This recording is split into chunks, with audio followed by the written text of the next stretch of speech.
I'm not surprised. I'm not at all surprised that you got a bunch of Emmys for everything but that, because most of the people that get Emmys are involved with all these predator communities. Frankly, I mean, let's be real about it, right? I don't know about that. I mean, Rick, I think what happened, I mean, truthfully, and I worked a little bit on the Epstein case as well, but and now the Nygaard case, you talk about a uber predator. This guy, yeah, off the charts. The piece that's on the series that's on Discovery Plus right now, but I think what happened was we challenged in some ways early on traditional journalism with the Predator series on a couple of different levels. We worked ultimately in parallel investigations with law enforcement, and some, old white shirt traditional journalists thought that was too close to law enforcement. Well, my opinion was, hey, look, the first two investigations we did on our own, and yes, law enforcement made some successful prosecutions after the fact.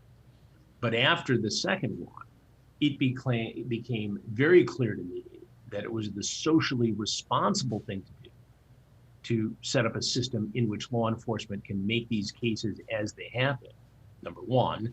Number two, from a pure television production standpoint, it is very unsatisfying for the viewer to see this guy walk away twirling an umbrella, whistling Dixie as he takes off. I mean, that's the reality of it. So, was that decision controversial? Did it rub a lot of people in the business the wrong way? Yes, absolutely. Was it the right thing to do? Yes, I'll stand by it today, and I stood by it then. Well, I also agree with you that the immersive nature of the show was a big benefit. I mean, one of my favorite books of the 20th century was Hell's Angels by Hunter Thompson. Oh yeah, and that's what he did. He lived it. Yeah, I mean, he anybody.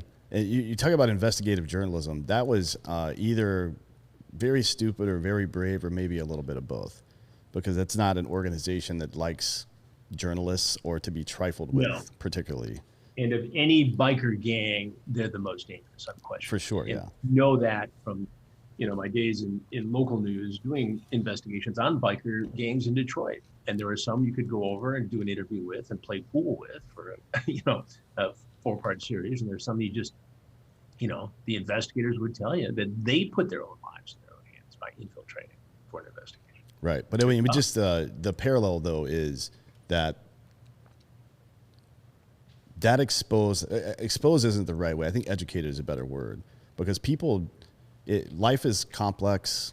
Everybody's busy, got your own shit going on, and it's easy to ignore the plight of other people. But when you throw it right in their face, it challenges them to do something about it.